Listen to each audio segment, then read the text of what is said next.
So approval of minutes. We have two sets of minutes to approve, December 9th and January 20th. So let's talk about December 9th first. And actually, anybody have any comments about December 9th? Corrections? No, we're good. Janet, do you want to call? Or would someone make would someone make a motion to accept the minutes? Move to accept the minutes of December 9th, 2021. Okay. Second. Okay, thank you. Janet, Okay. you want to? Yep. Susan, Aye. we're talking about just one set of minutes, December 9th. Susan, do you agree? Yes, aye. Yes. Mhm. I'm sorry. I was spelling that I. Oh. Mary Beth, Yes. Karen, Yes. Jean, Yes.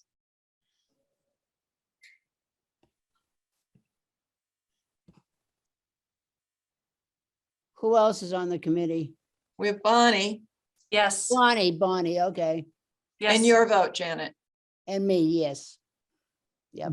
Okay, so then let's move on to the minutes of January 20th. That was the special meeting that we had. Not everyone was able to be there, but we tried to provide some input to a new potential trail along the Assabat River. So any changes to those minutes? Would someone like? I move that we accept the minutes of January 20th. Second. Okay, Okay, all those in, Mrs. Susan, Yes. Mary Beth, Yes. Karen, Yes. Jean, yes, Kate, not Kate, Bonnie. not Kate, Bonnie. Yes. Okay. All right. So in terms of old business, we still have the item on the agenda about transportation home from the emergency room. Does anyone have any new information about that? Okay, last I knew, the acting group was trying to put together kind of a resource guide to provide some potential options for people. And then I haven't heard anything more from them. So I don't have any more info on it. And Transportation Advisory Committee. Was anyone able to go to their meeting? Susan, do you have any info on the Transportation Advisory?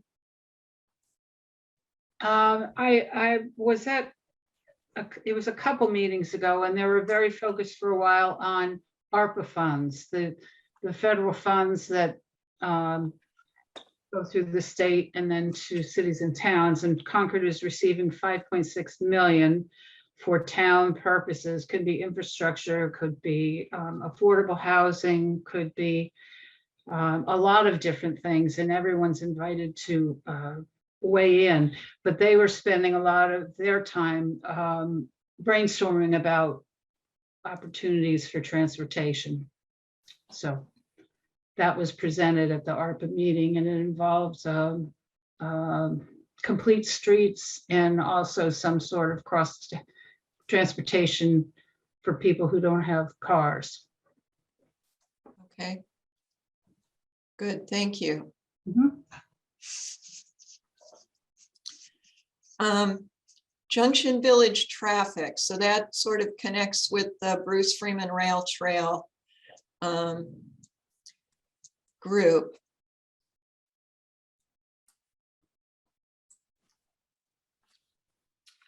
I can give you an update on that. Great. I sit on that Bruce Freeman Rail Trail Advisory Committee, and they have formulated, they created a survey that they sent out, and they have about 500, between 500 and 600 responses right now. Wow. Yeah, they got quite a high number of responses, which they've tabulated. And there's a meeting tonight, actually, back to this one, where they'll be discussing the results of that survey. In addition, they've arranged for 2 public forums. I wish I knew the dates right now off the top of my head, but I don't. I think one of them is February 16th, in which members of the public can attend this public forum by Zoom, and people will be asked to share ideas, any kind of ideas, short-term and long-term. Mhm. And so at the meeting tonight's meeting, we'll be discussing that forum and, kind of how to format it in the best way to make it user-friendly for people to make comments, as well as discussing the survey. But I've been asked as a committee member to also provide them with any long-term or short-term ideas that I have. And I personally really don't have any beyond signage. I'm not, so if other people have things that they'd like me to present as ideas, I would be happy to.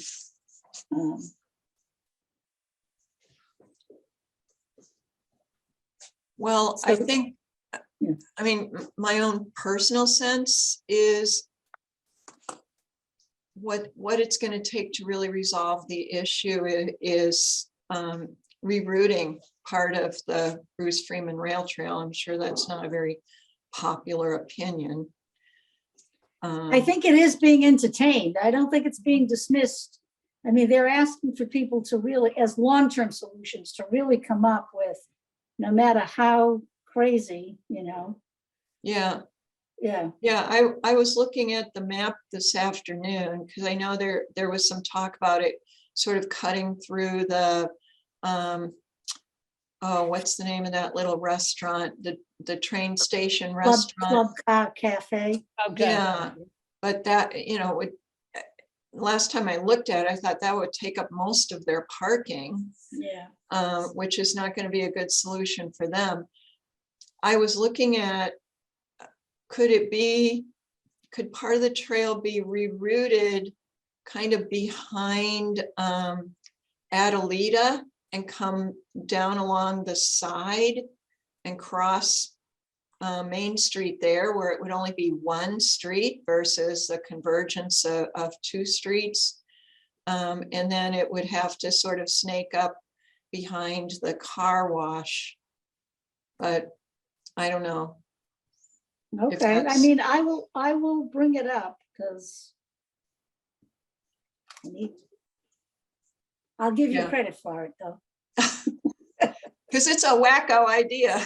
No, it's just, I don't want to plagiarize your idea. I don't think it is a wacko idea. I think that they have probably received many more wacko ideas, including building a railroad trestle that just went over the whole thing and Oh my all of goodness. West Concord and just brought you to the other side. Well, it'd be a whole lot less expensive to take it around behind Adelita. Yeah. So, Wow. Right. Yes, Susan. I think that was one of the, I can't remember the question, but I guess it had to do with solutions to the traffic, and there were a number of options you could tick off, and one of them was rerouting. mhm, So that was in the, survey. Yeah. Jean, Yeah, do you know if there were surveys that were completed by the people in the group homes or the people that that are using? the Yeah, park? I did ask them to Yeah. do that. I haven't gone back to say, did you do it? Did you do it? But I shared the info and asked them to complete that.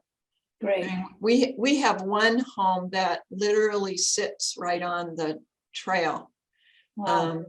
And the owner of that home, we leased that home from a parent of one of our individuals, and he built in the backyard a pathway to go down to the trail, so Mhm. that the women that live in that home can just easily go through the backyard and be right there on the trail, which is pretty nice. That's great, yeah. Yeah. I mean, it's on the other side of the intersection from Junction Park. Okay, so it's not really part of the Junction Park so issue or problem. Right, no, actually, the people we serve who live closest to Junction Park live in the new apartment buildings on Beharrell Street. Yeah, okay.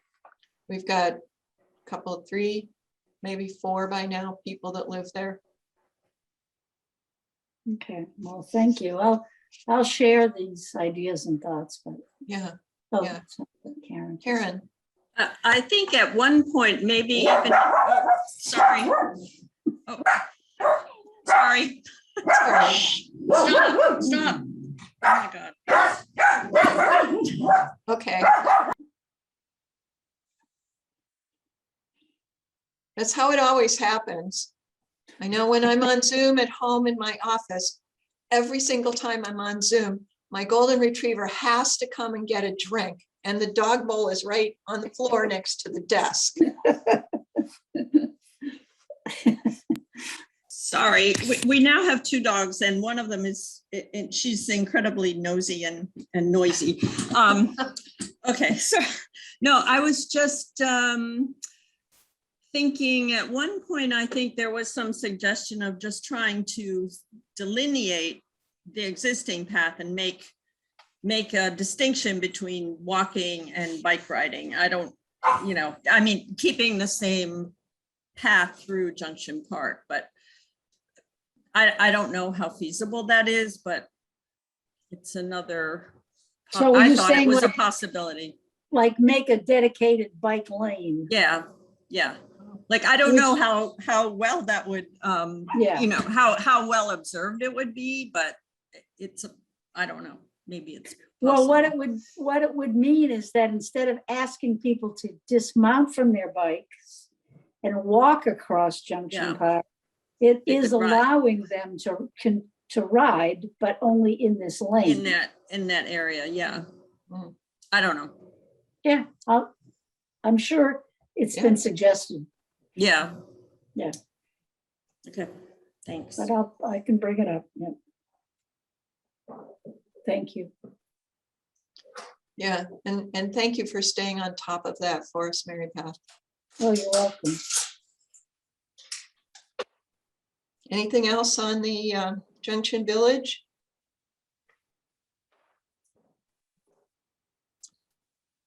Okay.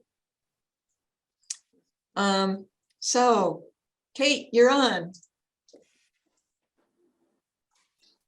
Sure. So the agenda said a White Pond update, and I have a couple of pictures. It hopefully will be kind of neat to see some of our, sorry, let me just, here we are. Can everyone see that? Yes. Yes. So for those of you who may not be familiar, this is what White Pond looked like right around probably maybe October 1st or so of this year. In the past, there was a kind of set of stairs that came up here, and there were 2 outhouses that were cement. Those had been taken down some time ago. This is the existing rock wall that's there. This is the existing stairway up here to the parking lot. This right here was the final design that we brought through to construction with the understanding that there are trees that may or may not have been represented appropriately on the survey because it's a densely wooded area. And so we were going to be, trying to save as many trees as possible. And so if that meant that we needed to shift the stairs a bit or shift, one of the slopes, as long as we were maintaining the ADA and code compliance, we were going to do so. But this is the plan that had been discussed and bid. Where it's just as ramp is because the slope requires that it has a handrail. And so, you know, this comes down here. We had a couple of little pocket park areas here. I can tell you that these are supposed to be benches. Much has changed as we get out and see sort of the natural flow. Once we were able to clean up most of the debris and down trees and some of the underbrush that had sort of died and was just sitting there, we could kind of see a natural swale. And so we capitalized on that a bit, which, you know, once we get to final design will become more obvious. This, of course, is the existing driveway that's down with a bump out. If you were to think about what was there prior to the two non-compliant but ADA marked parking spots were here and here. And so right now, you know, we have kind of a bump out turnaround.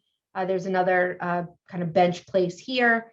And then this will be, you know, an accessible walkway. What this doesn't show is actually at the last commission meeting where we came to, one of the members, and then you all, you know, kind of chimed in with excitement about the idea, was talking about instead of having this pathway down here, because this would be a very long way to travel. If you were to park here, to perhaps could we make this a switchback? And we have in fact been able to do that. So we did it on a CAD drawing, so it's a little bit more difficult because you need to have a specific software. But so even though this says stairs, it's really more of a switchback. So this is what we're dealing with when we talk about, let me just show you, if you can see this picture right here, that is right here. So here, we're kind of cutting into the earth as much as possible, where, as you can see, we're avoiding most of these mature trees. But the idea is that we're cutting it in to maintain a very limited slope, and then we're going to be building this back up with the existing rocks that are there, and then filling it in with plantings and ground cover. So this is that spot right here on this picture. This is actually the driveway that's on the way down. This pink marker that you can see is actually the edge of what will be the new driveway that's down. It is at its smallest 18 feet and at its largest 22 feet across, which will be able to have people either ride a bike or walk down while a car is driving. Right now, if you drive your car down there and there's somebody that's walking down on the side, they often have to climb up on the hill to avoid being hit by one of the vehicles. Obviously, that's dangerous. This is the pathway if you are standing at basically that first run. So if I go back, I'm not trying to make anybody sick, but this is if you're standing here. So this first run, as you can see, it's quite steep there. We were able to actually build up the grade and make it less steep. And so we're not actually going to have a handrail here. We were able to make the slope a little bit more reasonable.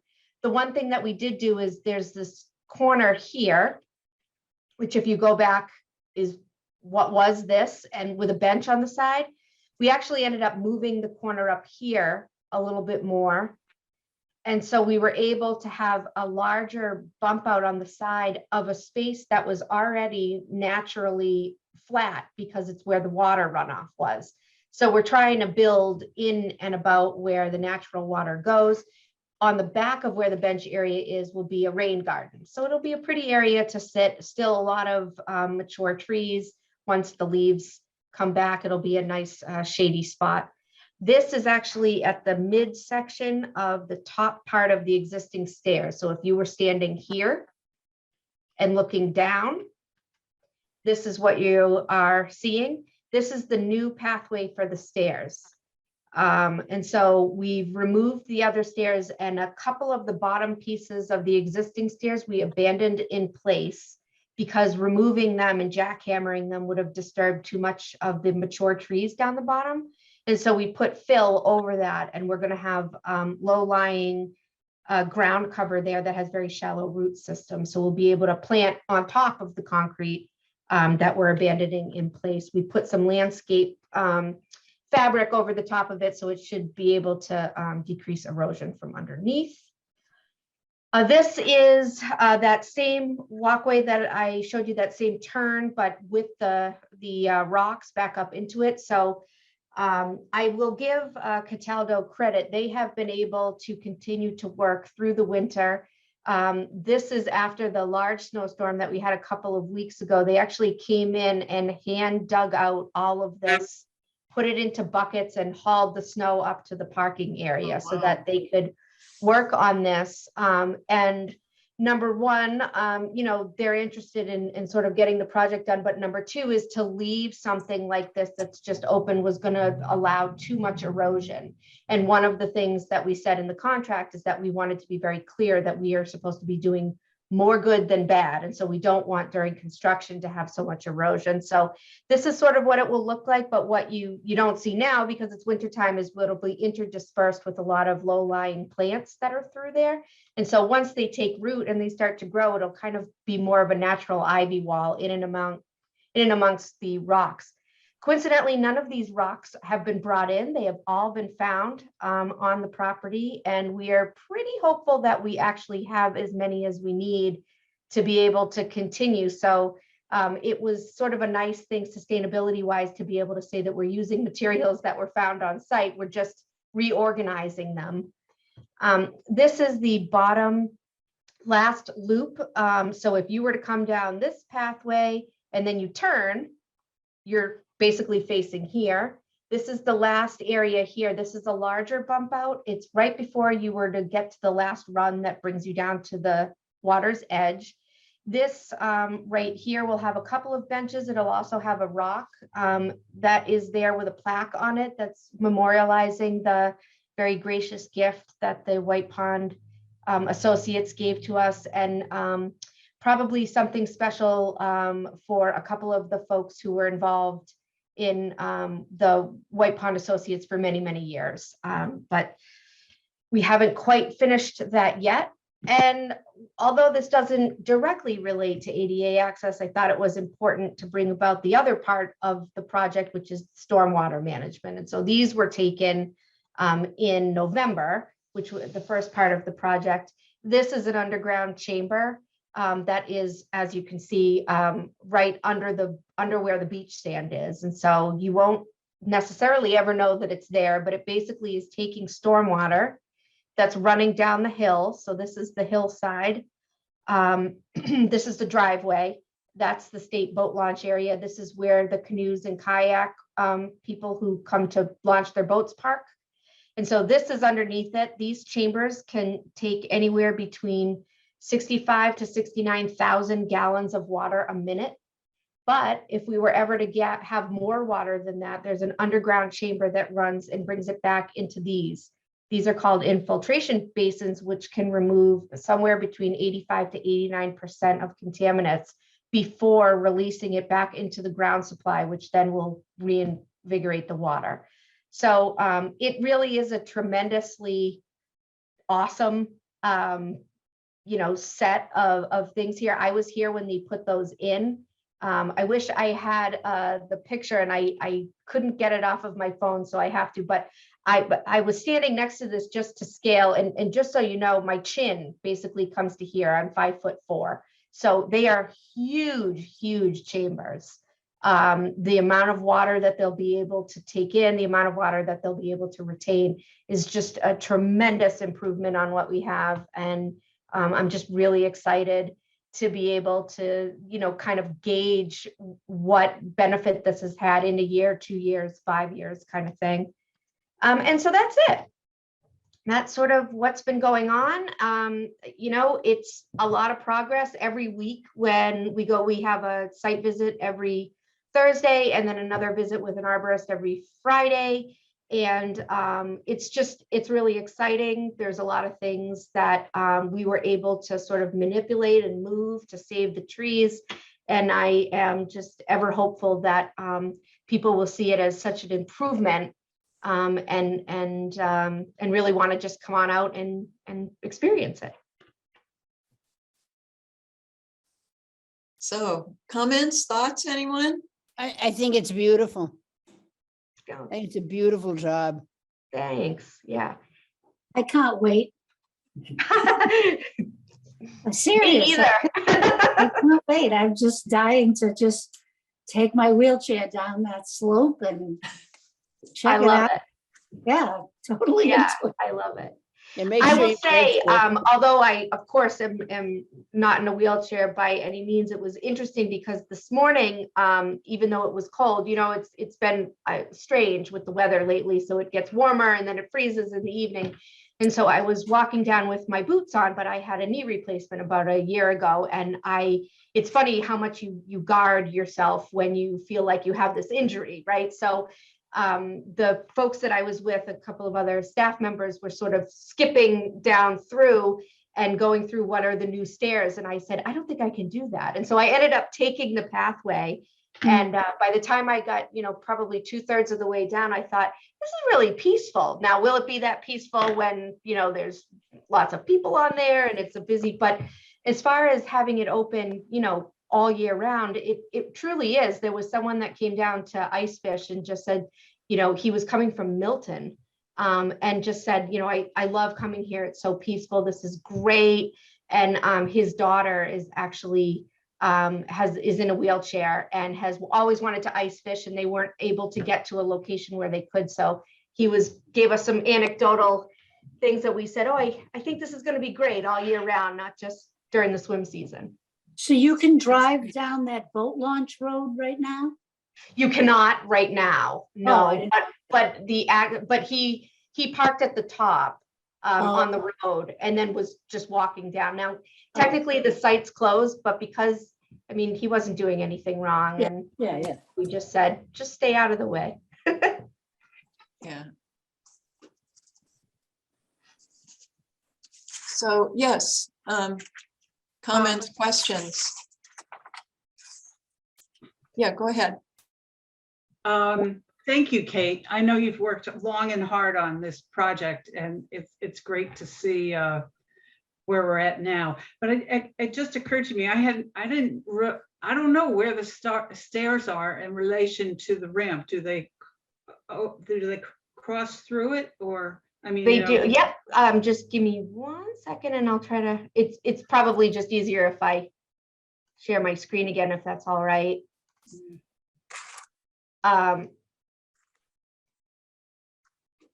So did this come up? Yes. So the existing stairs are actually kind of right down in this pathway here.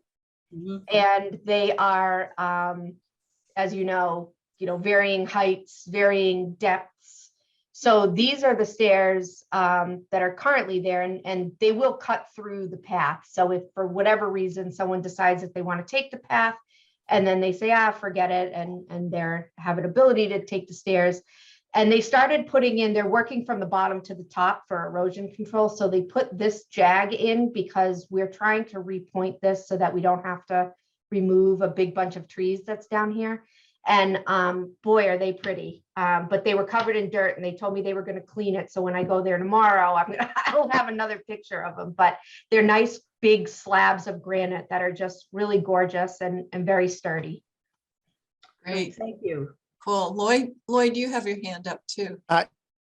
Yes, all things being equal, what is the anticipated completion date? Sure. Yeah. Well, so barring any unforeseen circumstances, we are looking for a June 1st completion date. Cataldo has committed to that, and I see no signs of them not meeting it. I would have sworn that they would have had more of a delay than 1 day over the last couple of weeks with the snowstorm and then the ice storm, and it certainly did not. So I think Mother Nature is throwing whatever she can at them, and they are accepting it and moving on. So they're making good progress. We are actually ahead of schedule as far as the work that they've been doing on the pathway. They've been able to make a little bit more progress because strangely it has been warmer in the afternoons, and so they're able to cut a little more into the hillside. So Great. Thank you. Yeah, I agree. It looks beautiful. It looks like everything has come together so well. And it should be really very usable by people with all abilities, which is really what we all want. You know, Kate, I want to thank you for your work on it. I know it has not been without angst in some times and in some venues. So I think I we really, appreciate that. Nothing worth doing is easy. yeah. Karen, did you have a comment? Just a question. I can't remember. What is the surface of the path? It's an asphalt path, but it's a pedestrian asphalt path, so it's not quite as solid. And then underneath that is a stabilized stone dust. The stairway that comes down, the actual risers are granite, but in between the risers is stabilized stone dust. Okay, thanks. Okay, well, again, thank you for your work on this and Absolutely. for your commitment to make sure that it's meeting the ADA, that it's accessible by everyone. I know that you and the design team really listened to some of the input and feedback that we had when you came here a year ago, a while ago. Yes, it's probably been a year. Yeah. Yeah, yeah. So it's great to see the progress on this, and like Mary Beth, I can't wait to see it when it's all done. And I will keep in touch, certainly. I mean, I come to the meetings anyway, but Jean, I can keep in touch and maybe provide you with another just visual update when they start the paving process, because I think then it'll really start to be real. Sure, that's when things will really come together. Mary Beth. I wonder if there'll be some kind of a ribbon cutting ceremony or opening ceremony. Yes, yeah, we are planning Good one. that for sure. We'd like to do it when the weather is warm, so we could have something fun that's happening, sort of sandcastles or something beach related. And it was a joke when we did the townhouse renovation. We thought we had this big pair of ceremonial scissors and nobody could find them. So for Christmas, my team all pitched in a couple of dollars and they bought me these enormous scissors. So they said that this is to be the maiden voyage of these enormous scissors, which are far too heavy for any one human to hold. But so I'm looking forward to it. Great. Good. Well, I'm sure we'll look forward to it as well and try to be there. Great. Thank you. So Kate, if you are able, can you stay on, because I think you have some input into when we get into the piece talking about requests for funding. Yep, absolutely. I'm here. Just sing out when you need me. Wonderful, thank you. Okay, I think Phil Posner, you're next about Reformatory Brook Trail. Thank you, Jean. Before I get started, I wanted to say to Kate that what a great project. I just am so impressed and inspired because that's just the kind of thing that it makes the town accessible and the town's resources accessible and available to everybody. And it does it in a way that keeps the feel of the place, but at the same time opens it up so that folks can have access. So, I just think it's really terrific. And, Thank you so much for saying that. That's great. We are happy with it and can't wait to see you out there. I'll be there. Absolutely. On your bike. On my bike.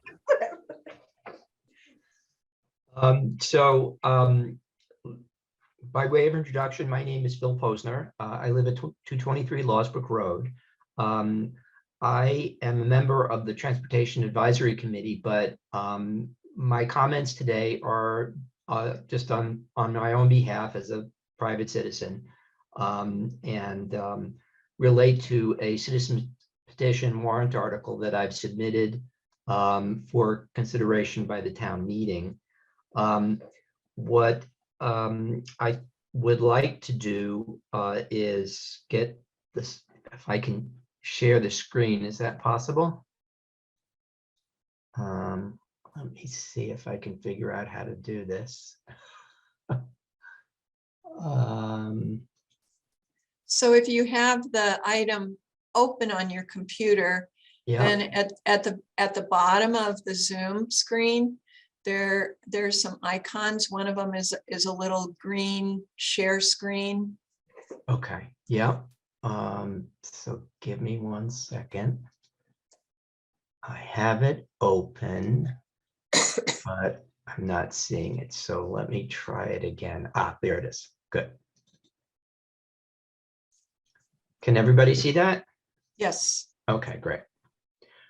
So the citizens petition is to have the town agree that funds should be appropriated for a feasibility study for the Reformatory Branch Trail. And I can send around a copy of this if folks are interested. It's a PDF.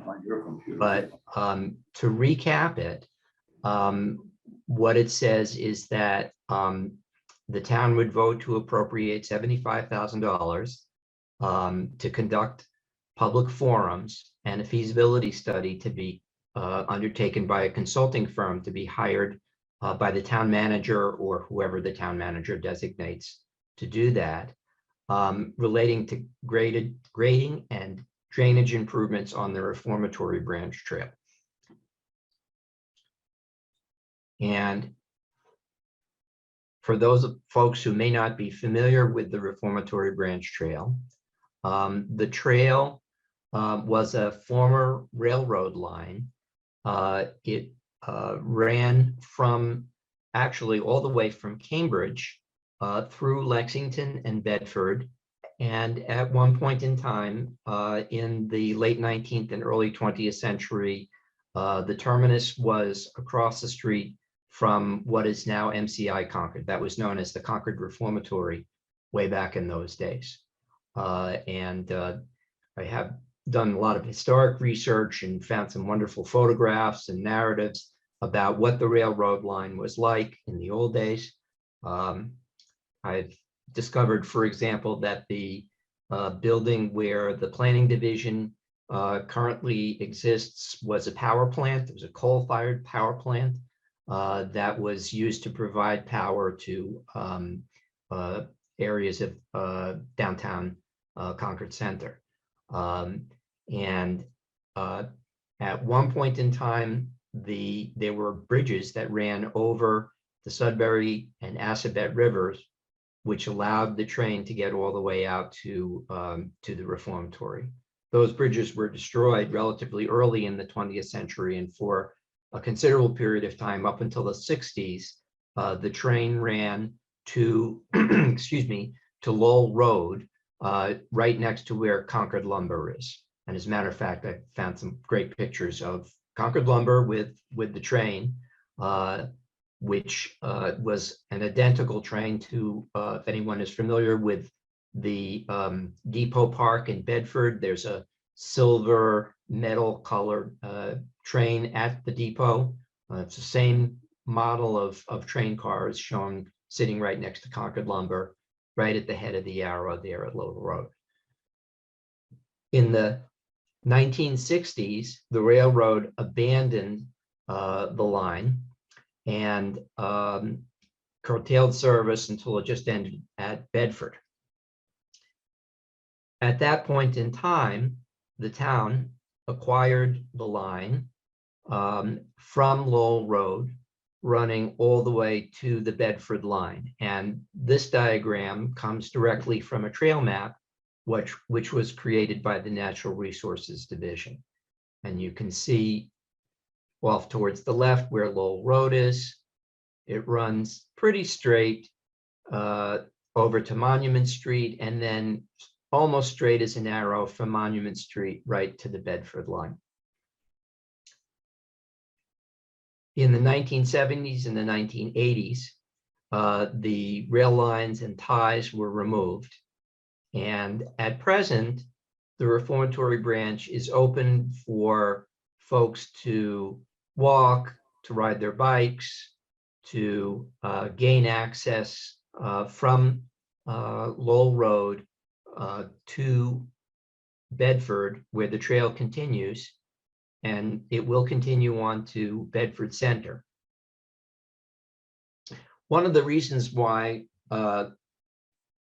this came up as an idea is that the town of Bedford, working together with the State Department of Transportation, is going to improve their section of the trail running from Bedford Park to within about 800 feet of the Concord town line. That project has been completely designed at this point in time. It has one approval in the town of Bedford.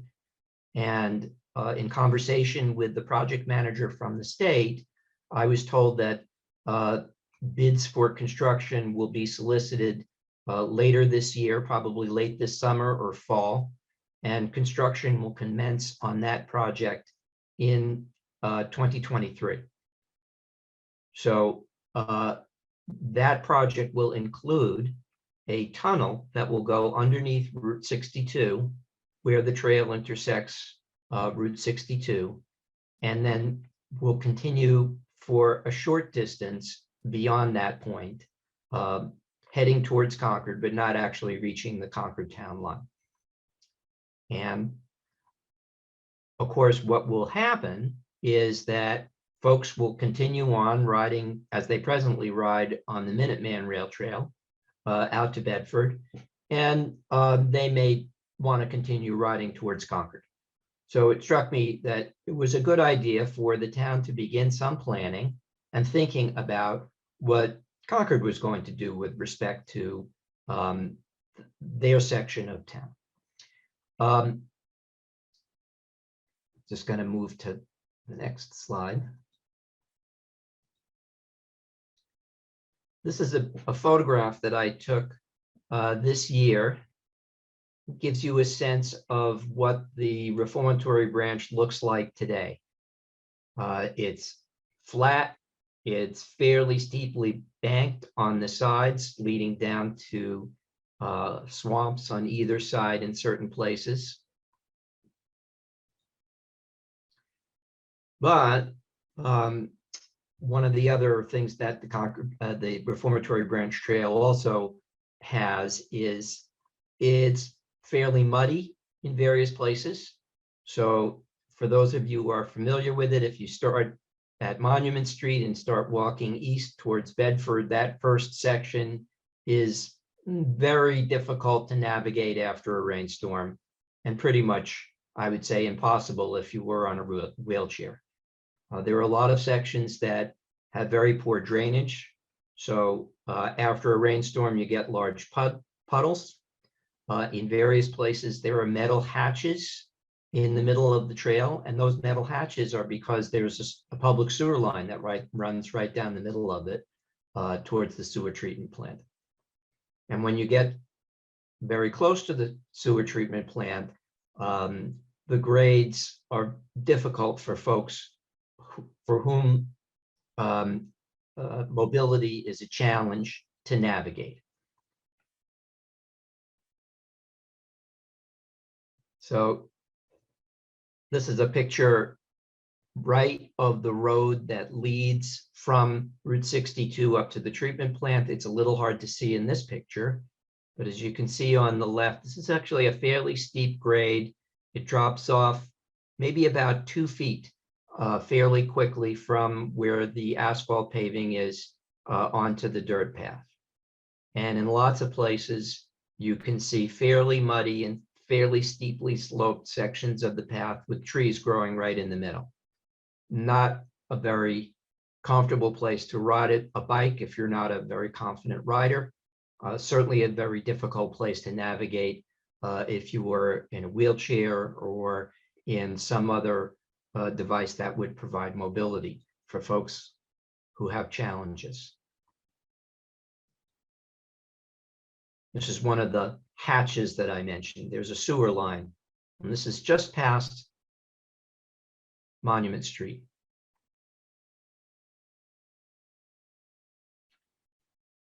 So the idea of improving the reformatory branch not only is consistent with our climate action goals to provide a means of providing transit for safe and comfortable transit for people who are walking or riding their bikes. It also provides access, and that's why I wanted to talk with you folks. To me, one of the most important elements of a plan that provides for the improvement of public facility is to provide access for folks who have mobility challenges. I've spent a good deal of time talking with various people and thinking about this issue and doing research on it. And it strikes me that there are many places like the one that you're looking at where access is not a problem at all. This is a nice, firm, easily it's an easy place to get back and forth on a bike, on a wheelchair, etc. However, that's not true of many places along the trail. And in order for places that are not in great shape,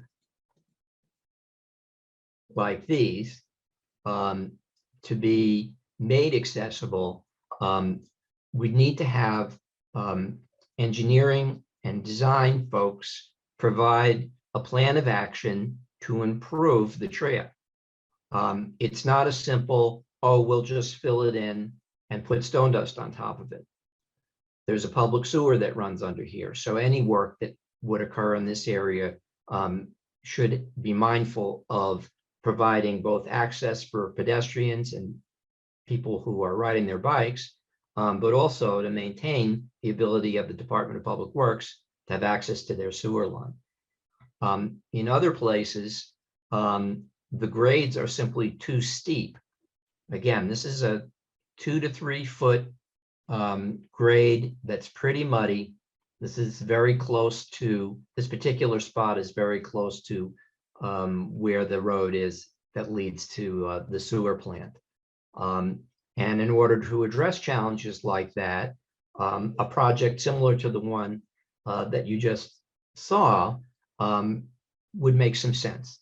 So you might need some switchbacks, you might need some cutting and filling. That's beyond my pay grade to figure out how to do something like that. But bottom line is that good planning will result in a trail that is not only pleasant to use, accessible by folks with disabilities, but also can preserve the feeling of the place. And that is why I think it's worth spending money and creating a place for people to come and express their concerns in an organized and facilitated way. One of the questions I've gotten about this is, well, why do we need a feasibility study? Why do we need to have funding for a feasibility study? And my answer to that is that this is a resource that people treasure. And I think they treasure it sometimes without thinking about the greater public's access to it. People have commented to me that they don't want it to change at all. People have expressed concerns that all I want to do is pave it so I can ride my bike faster. People have expressed comments that this is somehow a land grab. And my response to each of those comments is to say, let's have an opportunity for all of us to be together, to talk about how we can improve this trail in a way that includes professionals from the get-go. So we're not, making stabs in the dark about how to do this right, so that we can have people who know what they're doing with us from the start saying, well, you have this challenge, and this is how we can solve this challenge, maintain the aesthetic appeal of this place, but at the same time, make it accessible. So what I was hoping today was to present this as an idea and answer any questions that you might have, and then to ask the commission to consider supporting this. Because today, I'm not talking about building anything. I'm just hoping that the town meeting will provide funding so that we can have a really good public process, a really good public conversation that will include design professionals from the very beginning. And my hope is that at the end of that process, we'll have a resource that maintains everything that everybody likes about it right now and eliminates the barriers to people enjoying it.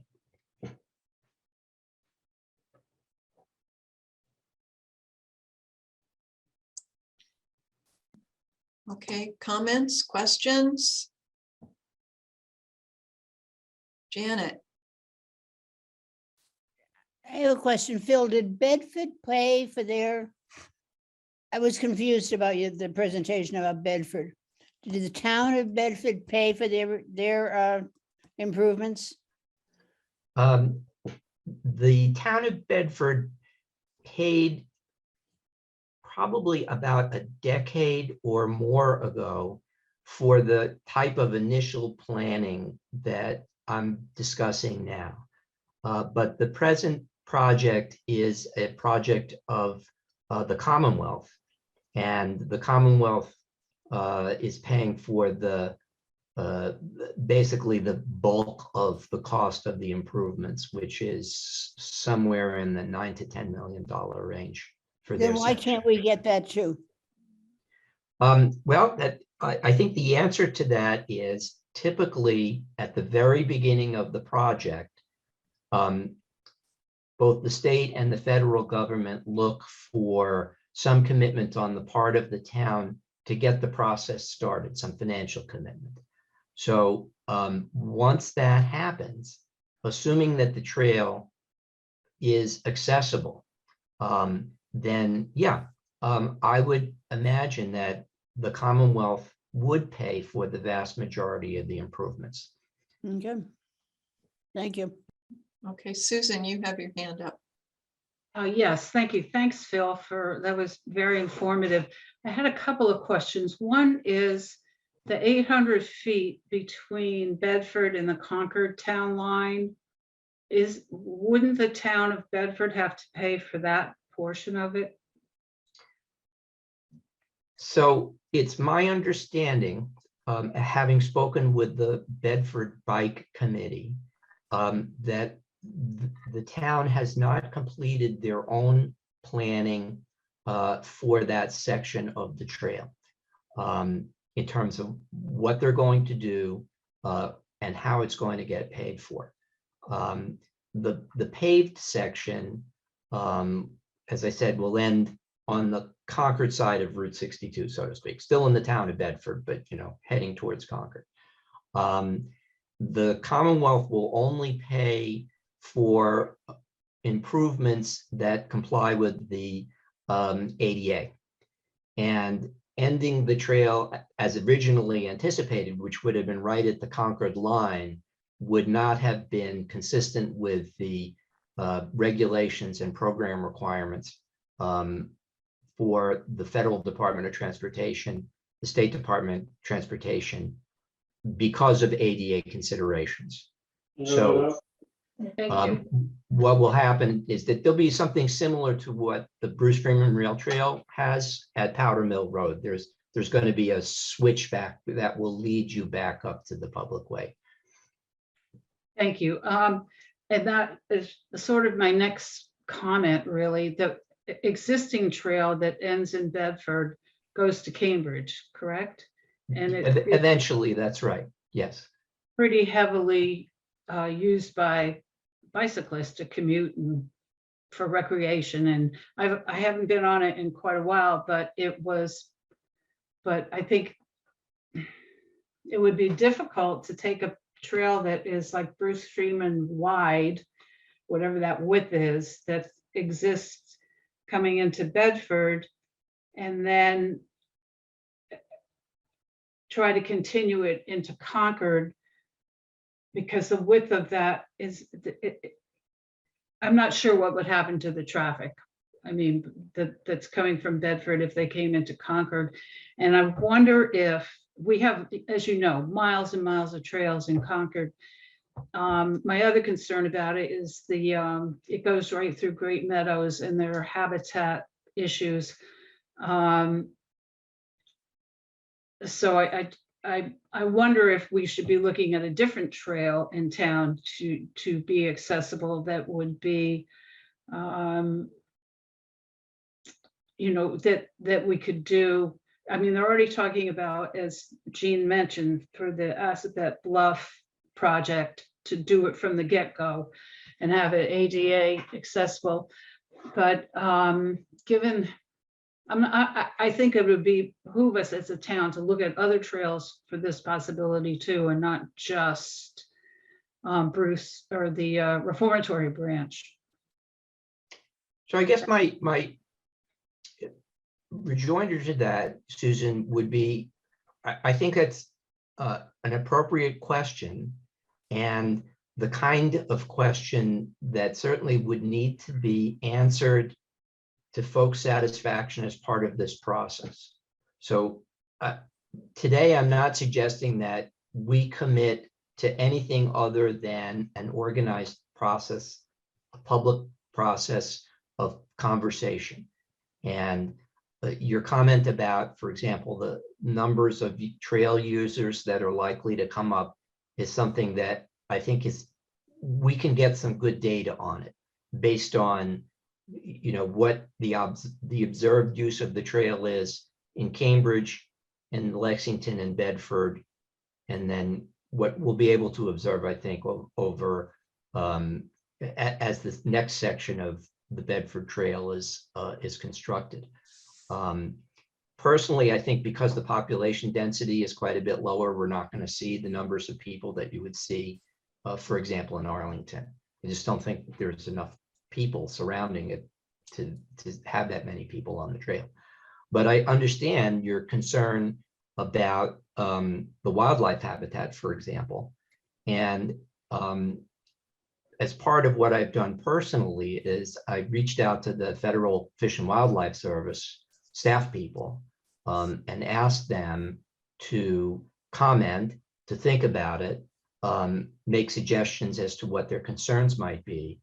And one of the staff people that I met with mentioned that, the fact is that this railroad line was created right through the habitat of a threatened species. We're all pretty clear on that. So it's at least conceivable that improvements along the lines of what I'm suggesting, because they would be paid primarily by the federal government, would include improvement to the habitat, as opposed to the current situation where, we have the Blandings turtles that are making their way up the habitat, up the side of the embankment, and then down the other side and making their nests in people's backyards. So it's at least conceivable that some sort of mitigation might be suggested, and that might actually provide an improvement for the habitat that's currently existing. And again, this is kind of getting beyond what I think I can certainly know, but it's one of the reasons why I thought it was a good idea to fund a process like this, so that we could bring in people from the get-go who really understand the issues, understand both the challenges and the opportunities to do this as a good project. And also talk about alternatives. So, certainly an alternative could be, and this is something we talked about in the Transportation Advisory Committee, could be to improve Route 62 as an alternative, because you have an existing transportation corridor on Route 62. You have the sidewalk there that's not in great shape, but is the way that kids get access from the neighborhoods along Route 62 to the Alcott School and to the high school if they're riding their bikes. So I would say, my hope is that folks would keep an open mind and that the process would encompass doing something or perhaps not doing something. That's certainly a conceivable result.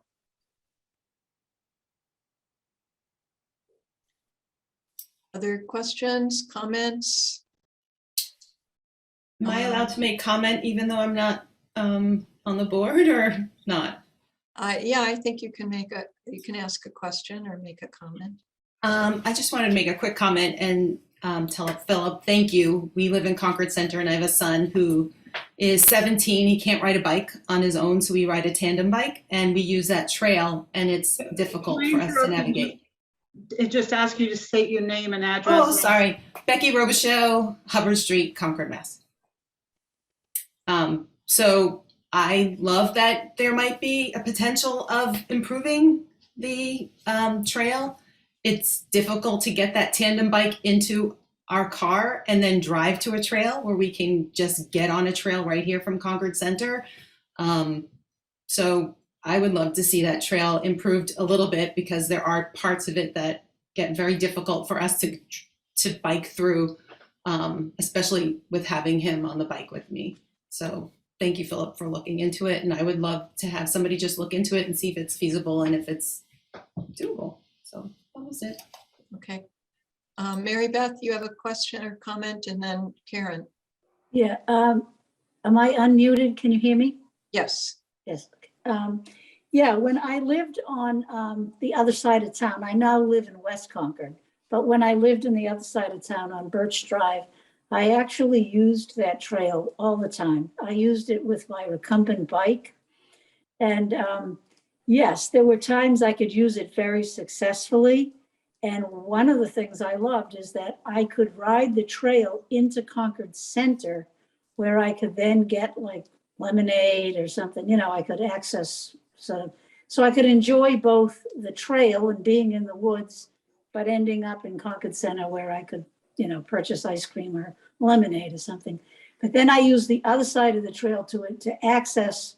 So I would go all the way through where the passes the wildlife sanctuary, through Bedford to where the Bedford Trail picks up, and take that all the way to the Minuteman Trail, where I could get into Lexington Center. And like Phil says, there are times that because of the mud and the slope and the condition of the trailway, you just simply can't use it. And so I think it's a wonderful idea to have at least a feasibility study to look at what would it take, what would its impact be on wildlife. I think it opens up a lot of possibilities, even to access the wildlife sanctuary. There were times when I would take my recumbent bike and drive it to the wildlife sanctuary, into the wildlife sanctuary, which I got in trouble for because they didn't recognize my recumbent bike as a mobility device. They saw it as my breaking the law and using a bicycle. But that's a whole other story. But anyway, so I just think it's a great idea. It's a great trail. The fact that it connects with Bedford and that Bedford is investing in it is great. And it has a lot of potential to just be a real asset, you know, another accessible asset to our town. I love the idea. Okay, I'm done. thank you. You're welcome. Karen? Yeah, I would also like to express my support for the feasibility study.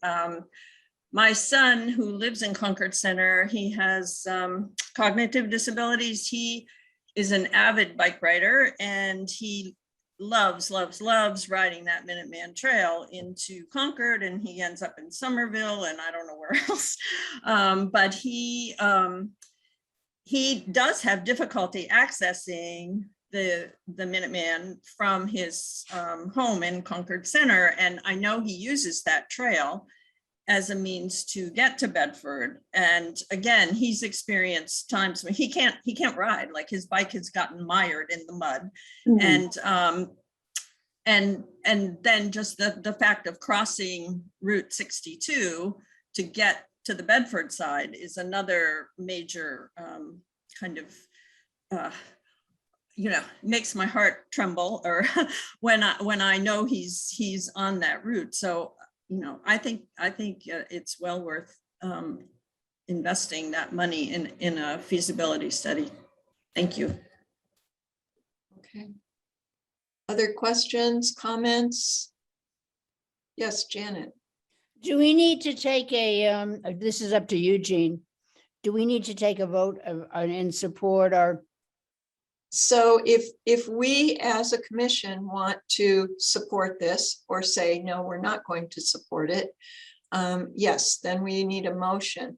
I would like to suggest that because it's not necessary that we make a decision tonight, that we let people have a little bit of time to consider this.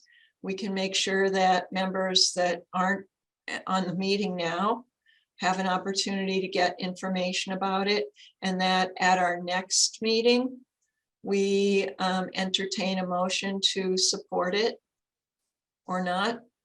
Does that seem reasonable to you all? Yeah. Will that be helpful to you, Philip? Oh, you're muted. There you go. That would be terrific. I really appreciate that. And I want to say I apologize because I do tend to rattle on a little bit. So sorry for not being brief. I do have quite a bit of information if folks are interested. I have plans. I have other types of historical information and photographs. So I can send that to you, Jean. I'll send you the PowerPoint, but I'll send you a couple of other things so that people can have the flavor of what I'm talking about. And all of this is just material that I've gathered from the public records, but it's all in one place. So I'm happy to send it. Okay, great. All right, so that will go on the agenda for next meeting to talk about the commission as a commission supporting it. Just to be clear, whether or not the commission as a whole chooses to support it, you as individual citizens can support it or not if you don't like the idea. So you just need to make sure that as you do that, you identify yourself as a private citizen versus a member of the commission. Okay, so we'll let you know, Phil, after the next meeting, or you're welcome to join us. So we're on at March 10th for our next meeting, and we'll discuss this and entertain a motion at that time. So I will say I'm likely to come, although that is my daughter's due date. So oh well, yeah, you may be busy that day. I may be. But Okay. it's on the calendar. Thank you very much, Okay. folks. I really appreciate your time and your Yeah, interest. thank you very much for coming and doing your presentation on that. It seems like a great idea. Thank you. Okay, so we now have a request for funds for the CCHS Spring Musical for an ASL interpreter. And Bonnie, do you, and with maybe some background from Kate, want to talk about the process first, or would we like to hear what this group is proposing? I recommend that I update you on what I've learned. Okay. Because I don't know if, depending on what we agree to do, it might not. Well, anyway, I'll just tell you what I found out. Just Okay. to set the stage. Kate, you're here with us? I'm here. Great, okay. Yeah. So just to set the stage, Jennifer and I have been working on this for a number of months, traveling down lots of different pathways to research and try to be as fair and equitable and thorough as we can about this process of what do we do with the funds that come in from the handicap parking violations that come to us through the police and through the town. I did find out, first of all, how much money we have. We have about $5,500 in our account, and that's accumulated since 2017. And we had about 2,600 in 2017. about 2,000 in 2018. And then it dropped to only $750 in 2019, nothing in 2020, and only $150 in 2021. So COVID, parking violations have really kind of dropped that off, or maybe people just stopped poorly parking in the handicap spots. That would be great. But anyway, we're working with about $5,500 right now.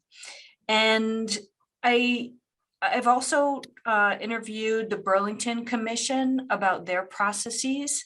And we've talked to the community chest about if they could be helpful to us in just sort of taking over the process, if we could give them the funds and they distribute. I found out that is not a possibility because they do not accept earmarked funds. And we have to give our funds aligning with our mission, which means that they're earmarked. So I got some kind of solid information about that. So that puts it back onto our plate. We do need to have some, and I might, if I misspeak, Kate can pop in here, but we need a process for kind of fairly advertising and a calendar that's accessible to people, that they have the information about a calendar of when we're accepting applications, when we're going to vote on these applications. And we also, as a group, need to have a kind of a formal way of how we're going to assess the applications based on our mission, so that once any applications come in, they can be fairly assessed based on our priorities along with our mission statement.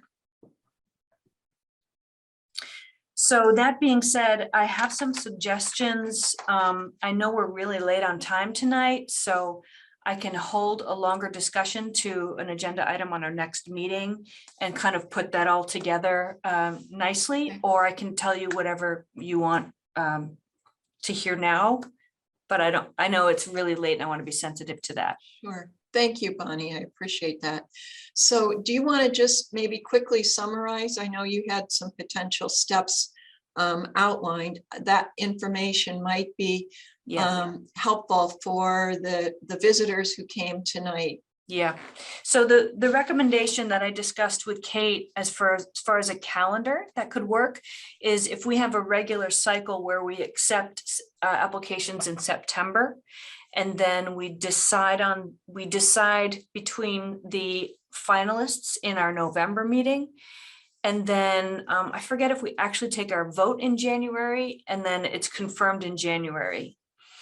But in the first year, to kind of get people ramped up to the process, we would accept a rolling applications from July through September, and then do the process in the November meeting and then the January meeting. So that pushes things down the lane quite a bit.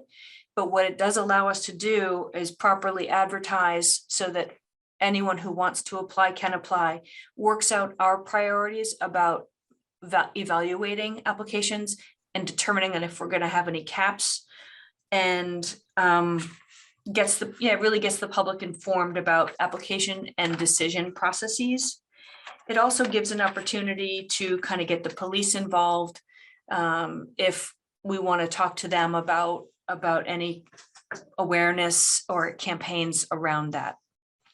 So my recommendation is that we start on advertising a July 1 application acceptance starting date from July 1 to September 30th.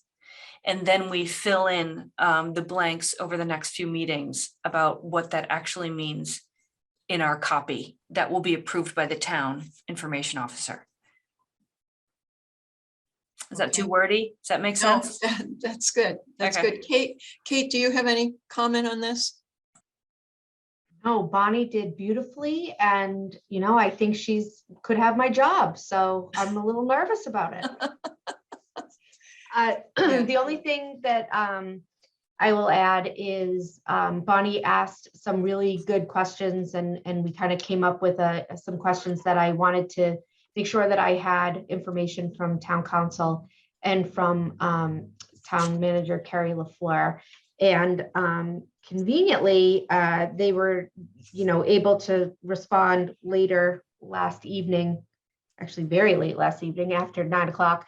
And there's some thoughts that the commission may want to, at some point in time, perhaps allocate money to a private individual. Bonnie and I talked about, I was just trying to think in my head if I could have an example. Somebody unfortunately has an accident and they need a ramp installed so that they can get in and out of their home.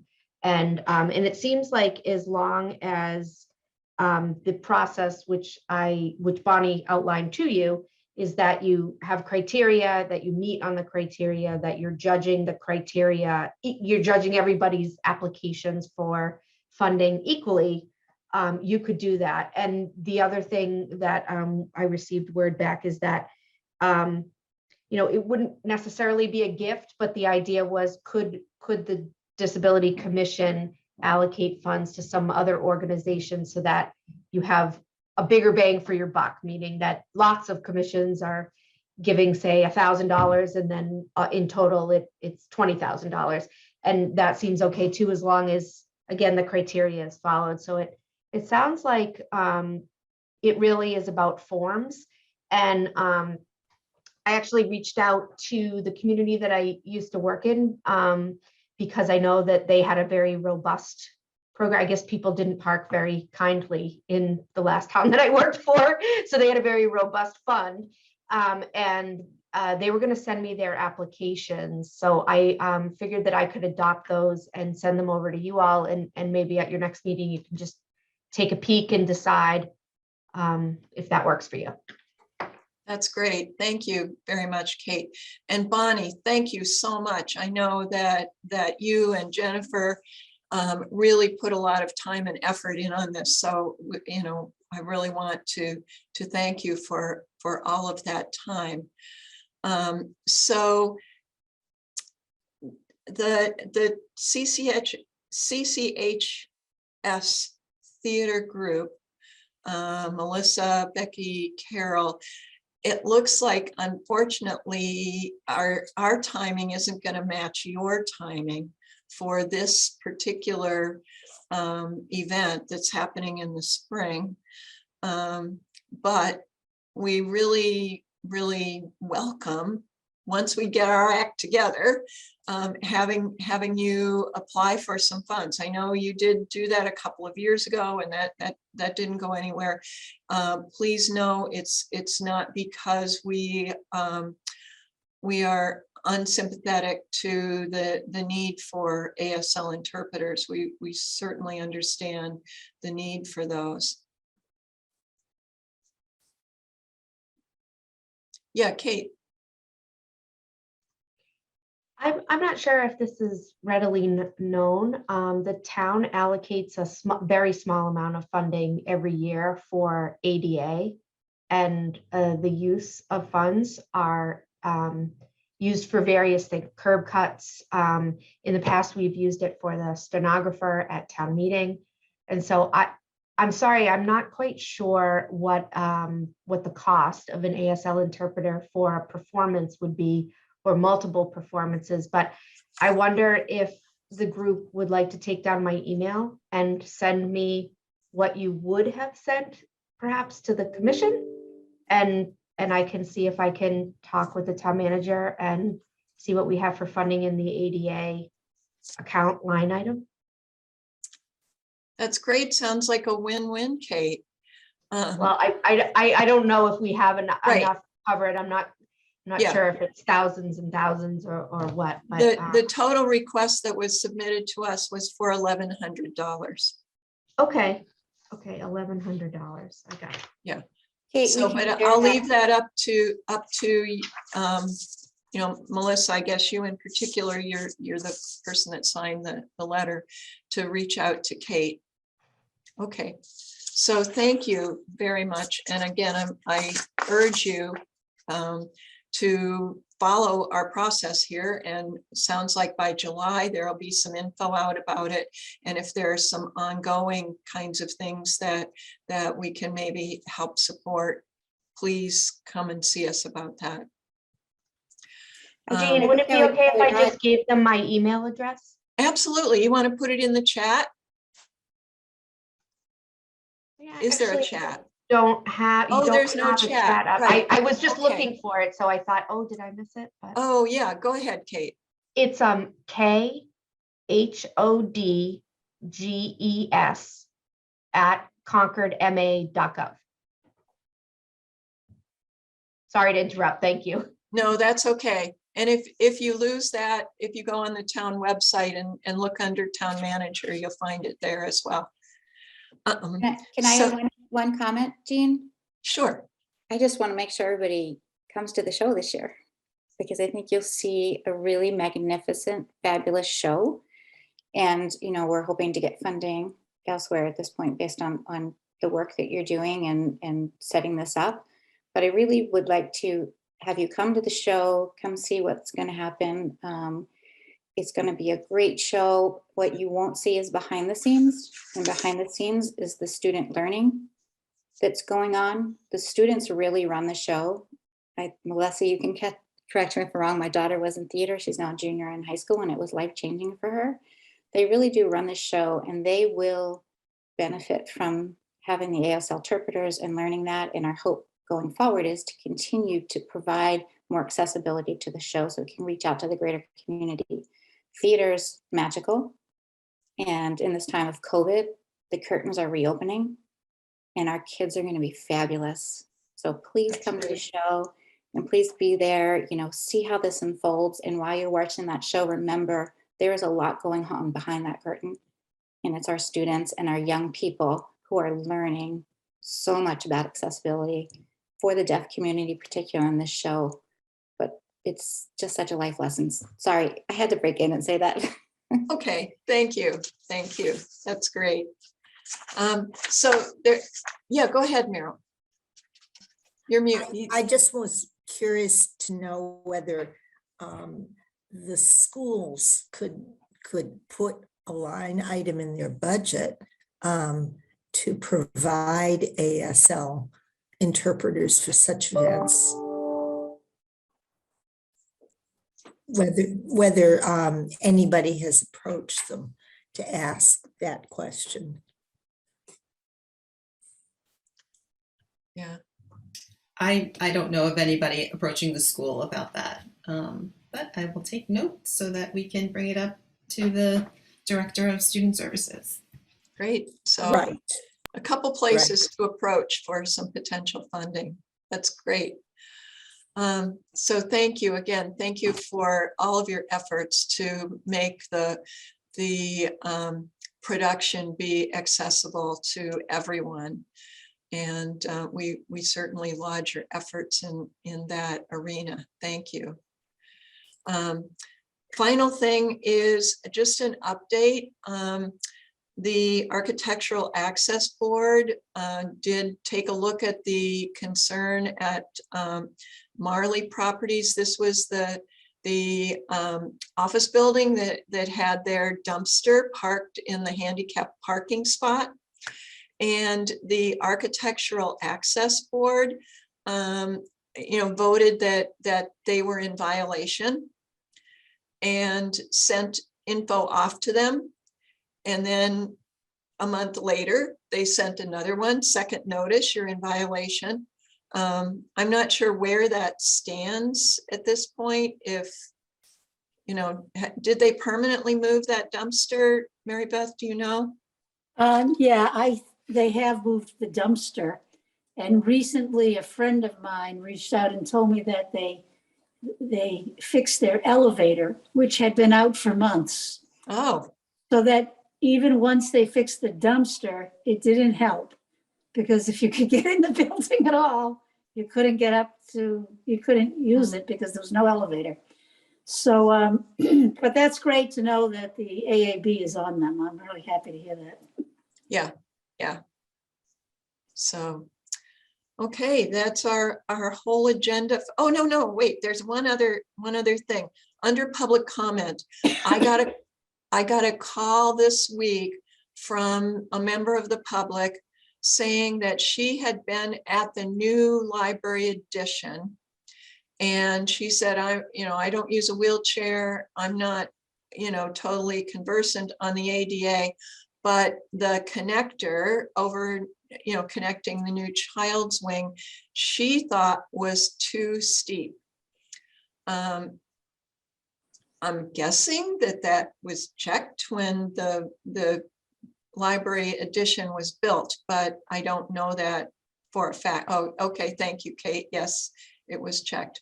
So, there is some amount of leeway in what the angle of the ramp can be. So because of the different elevations and the fact that it's in the historical district, there was some, concessions that had to be made. But if you recall, when I was showing you the top of the White Pond, how some of it was a ramp and had to have handrails, that is when you're not able to have that 5-to-1 ratio, but you can't go any more than 7. Right. And so they're right around 6 1/4 or so. Okay. So I agree that it may look steeper than some other more conventional ramps, but it is compliant. Okay. All right, and then there are handrails. Okay. Yes. All right, thank you. Well, I'll share that back with the individual who contacted me. Other stuff, comments, questions? Yeah, Mary Beth. I just really want to thank Bonnie and Jennifer. I know she's not here, but for the work that you did to try to figure this out. And I think that the process, what you're suggesting in terms of the process is really good. I think it's exactly what we need. And as much as it kind of killed me to not be able to just give money to the high school for the ASL interpreter, I really do think that the approach that you've come up with is the right approach. And I'm sure it was a lot of work, and I really appreciate it. And Kate, I also appreciate the support that you're lending to give us the applications from the other towns that you've been involved with, so we can kind of see, we don't have to reinvent the wheel. But I think it's huge progress. Right. Thank you. And it's comforting to know that now the ASL interpreter concern is at least on your radar, Kate. Yeah. So. Yeah, yes. and I didn't know the answer to the school, but I can't imagine anybody would think that it would not be a good use of funds. So I will make sure that I speak to the manager about it, and she's in regular contact with the superintendent. So Okay, great. Yeah, so thank you all. We could take a motion to adjourn the meeting. I move to adjourn. A second. Okay. Okay, my turn, I'm on. Bye-bye. Oops. Did you say Bonnie? Yep. Yeah, yep. Mary Beth, Yes. Karen, Yes. Merrill, Yes. Jean, Yes, and Janet. And Lloyd left us. and Susan. Yes. And Susan. Yeah, okay. I'm going across my screen. Susan wasn't on it. Okay. All right. Thank you all very much. I know this was a very long meeting, much longer than Oh, it wasn't typical. bad. It wasn't, it was all So right. I appreciate it. And Bonnie, huge kudos to you and Jennifer. Thank you. Thank Yes. you.